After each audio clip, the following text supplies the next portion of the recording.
Film इतिहास की कुछ खिड़कियां उस समय खुली जब भारतीय फिल्म इंडस्ट्री के 100 साल पूरे हुए और कई नाम जिनके बारे में लोग जानते तो पहले भी थे, मगर उस समय से ज्यादा खोजबीन शुरू हो गई।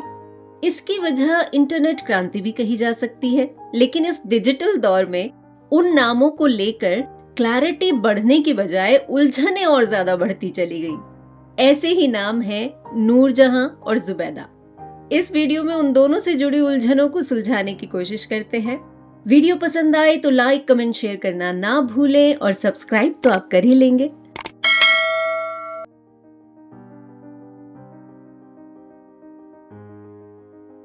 उन्नीस में हिंदी टॉकी के 50 साल पूरे होने पर मुंबई में एक बड़ा आयोजन किया गया था। First Indian talkie Alam Ara का कोई प्रिंट अब मौजूद नहीं है, लेकिन उस फंक्शन में इंडस्ट्री की सभी बड़ी हस्तियों के साथ साथ आलम आरा की हीरोइन जुबैदा भी शामिल हुई थी। फंक्शन में जुबैदा की आवाज में एक गीत की रिकॉर्डिंग सुनवाई गई थी, जिसे ऑर्गेनाइजर्स ने फंक्शन से पहले जुबैदा के घर जाकर उनसे एक बातचीत के दौरान रिकॉर्ड किया था। बदला दिलवाएगा यार तू सितमगारों। ये एक ऐतिहासिक रिकॉर्डिंग है, हिंदी सिनेमा की पहली सवाक फिल्म का गीत। ओरिजिनल ना सही, मगर खुद फिल्म की हीरोइन जुबैदा की आवाज में। तू मदद पर है तो क्या खौफ जफाकारों से। ये तो हम सब जानते हैं कि जुबैदा पहली भारतीय टॉकी की हीरोइन थी, मगर इंडस्ट्री में एक और जुबैदा भी हुई। लेकिन जब आप इंटरनेट पर ढूंढने बैठेंगे तो इतना कंफ्यूजन होता है कि पता ही नहीं चलता ये दोनों एक ही अभिनेत्री थी या अलग अलग। और ये उलझन शायद इसलिए भी है क्योंकि दोनों में कई बातें कॉमन हैं। दोनों ही अभिनेत्रियां थीं, दोनों ही मुस्लिम थीं, दोनों ने ही हिंदू धर्म अपनाया और बड़े घरानों में शादी की। लेकिन हैरत तब होती है जब बड़े बड़े फिल्मी जानकार भी इनको एक बना देते हैं। कई बार तो इनकी तस्वीरों को भी मिक्स कर दिया जाता है। आलम आरा में जिस अभिनेत्री जुबैदा ने काम किया था वो फातिमा बेगम की बेटी थी। वही फातिमा बेगम जिन्हें भारत की पहली महिला फिल्म मेकर होने का रुतबा हासिल है। फातिमा बेगम की तीसरी बेटी थी जुबैदा, जिनका जन्म 1911 में हुआ। जुबैदा ने 12 साल की उम्र में कोहिनूर स्टूडियो की फिल्म वीर अभिमन्यु से अपने अभिनय सफर की शुरुआत की थी। 1924 की मूक फिल्म गुल बकावली से उन्होंने बतौर हीरोइन डेब्यू किया। कहा जाता है कि उन्होंने कोहिनूर और लक्ष्मी स्टूडियो के साथ बेहतरीन फिल्में दी। 1925 में तो उनकी 9 फिल्में रिलीज हुई थी। अपने पूरे फिल्मी करियर में उन्होंने करीब 41 साइलेंट फिल्मों में काम किया, जिनमें उनकी मां द्वारा निर्देशित फिल्में बुलबुले परिस्तान, हीर रांझा और मिलन दीनार भी शामिल है। लेकिन जुबैदा को याद किया जाता है 1931 में आई पहली भारतीय टॉकी आलम आरा की हीरोइन के तौर पर। आलम आरा के विषय में ज्यादा जानने के लिए आप आरदेशिर ईरानी और आलम आरा का वीडियो देख सकते हैं, लिंक आपको डिस्क्रिप्शन बॉक्स में मिल जाएगा। जुबैदा ने 1934 में फिल्म निर्माता नानू भाई वकील के साथ मिलकर महालक्ष्मी सिनेटोन की शुरुआत की और गुल सनोबर, रश्के लैला जैसी हिट फिल्में दी। उनकी सबसे बेहतरीन फिल्मों में से एक असमिया भाषा की पहली फिल्म देवदास भी मानी जाती है, जो 1937 में रिलीज हुई थी। 1935 में जुबैदा ने हिंदू धर्म अपनाकर हैदराबाद के बेहद अमीर जागीरदार राजा धनराज गिर नरसिंह गिर जी ज्ञान बहादुर से शादी कर ली और कहलाई जुबैदा धनराज गिर। उनके बारे में जो जानकारी उपलब्ध है उसके अनुसार उन्होंने शादी के बाद फिल्मों को अलविदा कह दिया था और घर गृहस्थी में बिजी हो गई थी। 21 सितंबर 1988 को उनका निधन हुआ। दूसरी जुबैदा वो हैं जो बेहद खूबसूरत थीं और जिनकी ट्रेजिक लाइफ पर 2001 में फिल्म जुबैदा बनी थी। अपने जमाने की मशहूर गायिका फैजाबाई और कासिम भाई मेहता की इकलौती संतान के रूप में जन्मी जुबैदा के फिल्मी करियर की शुरुआत 1937 में आई औरत की जिंदगी और किसकी प्यारी नाम की फिल्मों से हुई। इन फिल्मों में जुबैदा बानो नाम मिलता है।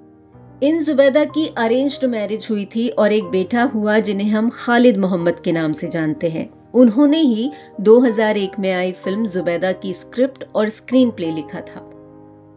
जुबैदा के पति पार्टीशन के बाद पाकिस्तान चले गए, लेकिन जुबैदा पाकिस्तान नहीं जाना चाहती थी, इसीलिए उनका तलाक हो गया। ऐसा अनुमान है कि तलाक के बाद उन्होंने फिर से फिल्मों में काम करना शुरू किया होगा, क्योंकि जो जानकारी उपलब्ध है उसके अनुसार जिन दिनों जुबैदा फिल्म निर्दोष अबला में काम कर रही थीं, उसी दौरान उनकी मुलाकात हुई जोधपुर के महाराजा हनवंत सिंह से। दोनों के बीच मोहब्बत पनपने लगी, दोनों शादी करना चाहते थे, मगर महाराजा पहले से शादीशुदा थे। उधर जुबैदा की माँ भी इस शादी के बिल्कुल पक्ष में नहीं थी, लेकिन जुबैदा की जिद पर वो इस शर्त पर राजी हो गईं कि जुबैदा का बेटा उनके साथ रहेगा। इस शादी की वजह से शायद निर्दोष अबला फिल्म जुबैदा ने छोड़ दी होगी, क्योंकि इस नाम की फिल्म तो है मगर उसमें जुबैदा का नाम नहीं मिलता। परेशानी ये है कि हर इतिहासकार शोधकर्ता के अपने अपने दावे हैं, लेकिन सच क्या है ये समझना थोड़ा मुश्किल है। दिसंबर 1950 में ब्यावर के आर्य समाज मंदिर में जुबैदा और महाराजा हनवंत सिंह ने गुपचुप शादी कर ली। शादी के बाद जुबैदा ने हिंदू धर्म अपनाया और उनका नाम हो गया विद्या रानी। इस शादी से भी उनका एक बेटा हुआ जिसका नाम था राव राजा हुकुम सिंह। लेकिन कहते हैं राजघराने ने जुबैदा को कभी दिल से स्वीकार नहीं किया और फिर 1952 में एक प्लेन क्रैश में जुबैदा और महाराज दोनों की मृत्यु हो गई। जुबैदा नाम को लेकर ही उलझन नहीं है, बल्कि इस खोजबीन के दौरान ये उलझन भी पैदा हो गई कि क्या कोई तीसरी जुबैदा भी थी। इस उलझन का सबब ये है कि अगर आलम आरा फेम जुबैदा ने 1935 तक फिल्मों में काम किया और दूसरी जुबैदा ने सिर्फ 3 से 5 फिल्मों में काम किया, तो 40-50 के दशक की फिल्मों में जिस जुबैदा का नाम मिलता है वो कौन है। तो ये सवाल आपसे है कि क्या आप इस गुत्थी को सुलझा सकते हैं? क्या आप फिल्म इतिहास की किसी तीसरी जुबैदा से वाकिफ हैं?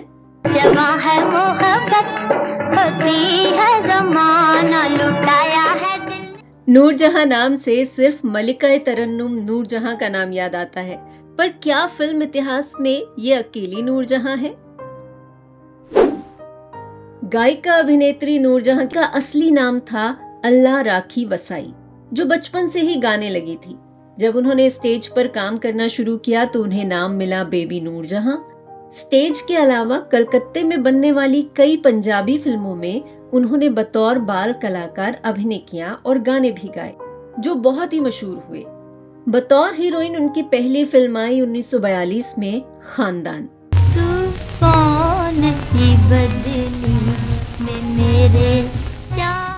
खानदान एक बड़ी हिट थी। इसके बाद नूरजहां बम्बई आ गईं, जहां उन्होंने बड़ी माँ, जीनत, गांव की गोरी, मिर्जा साहिबा और जुगनू जैसी कई मशहूर फिल्मों में काम किया।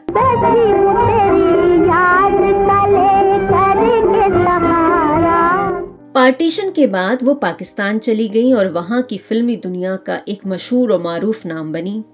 आजा तुझे अफसाना जुदाई का सुनाई, जुदाई। मलिका तरन्नुम नूरजहां ने जिस फिल्म मिर्जा साहिबा में काम किया था वो आई थी 1947 में, लेकिन 1933 में भी मिर्जा साहिबा नाम की एक फिल्म आई थी और उसमें भी नूरजहां नाम की अभिनेत्री ने काम किया था, लेकिन ये दूसरी नूरजहां थी, सीनियर नूरजहां, जिनका असली नाम था ज़ैबुन्निसा। जब उन्होंने अभिनय करना शुरू किया उस समय इंडस्ट्री में पहले से ही कई ज़ैबुन्निसा थी, इसीलिए इनका नाम नूरजहां रखा गया। सीनियर नूरजहां का ताल्लुक लाहौर की तवायफों के खानदान से था और उन्होंने गायन की बाकायदा ट्रेनिंग ली थी।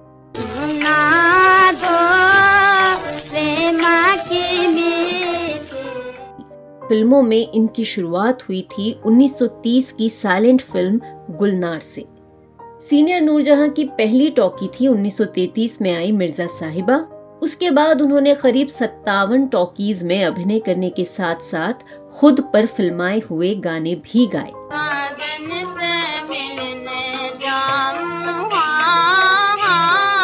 सीनियर नूरजहां ने जिन फिल्मों में अपनी आवाज दी वो हैं 1935 की कारवाए हुस्न और स्त्री धर्म, 1936 में आई रोमांटिक इंडिया, 1937 की परख, 1938 की रॉयल कमांडर और 1941 की राधिका।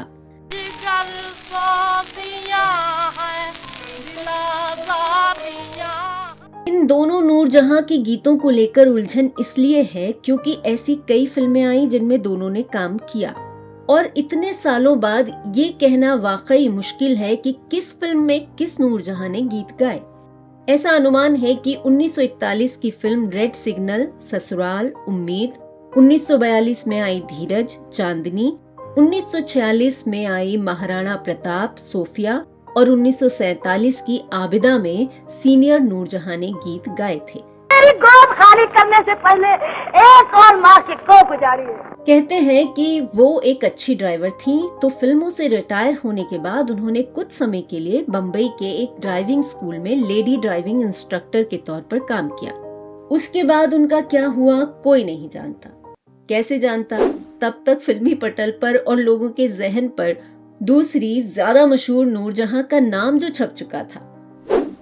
वैसे एक नूरजहां और भी हुई। ये नूरजहां 30-40 के दशक के एक्टर प्रोड्यूसर मजहर खान की बेटी थी। शादी के बाद वो कहलाई नूरजहां ओबेरॉय, मगर उनकी शादी बहुत ज्यादा दिनों तक चली नहीं। फिल्मों में भी वो बहुत कम नजर आई, इसीलिए उनके बारे में बहुत ज्यादा मालूमात नहीं है, सिवाय इसके कि कोविड के दौरान वो इस दुनिया को अलविदा कह गई। फिल्मों में एक ही नाम की कई हस्तियां होना आम बात है। जिस दौर की जानकारी उपलब्ध है उसे लेकर कोई गलतफहमी होती ही नहीं है, लेकिन उलझन उस दौर की है जिसकी जानकारी बहुत कम उपलब्ध है। उसमें भी नाम जब बिल्कुल ही एक जैसे हों तो गलतफहमी होना लाजमी है। उम्मीद करते हैं कि अब जुबैदा और नूरजहां नाम को लेकर कोई गलतफहमी नहीं रही होगी। अगले वीडियो में एक और बहुत ही मशहूर नाम की बात करेंगे। इंतजार कीजिए अगले वीडियो का, और इस वीडियो को ज्यादा से ज्यादा शेयर कीजिए ताकि दूसरों की गलतफहमी भी दूर हो जाए, उनकी उलझने भी सुलझ जाए। आपको वीडियो कैसा लगा कमेंट करके जरूर बताइएगा, और चैनल पर नए हैं तो सब्सक्राइब करके नोटिफिकेशन बेल भी ऑन कर लें ताकि ऐसी जानकारियां आपको लगातार मिलती रहें।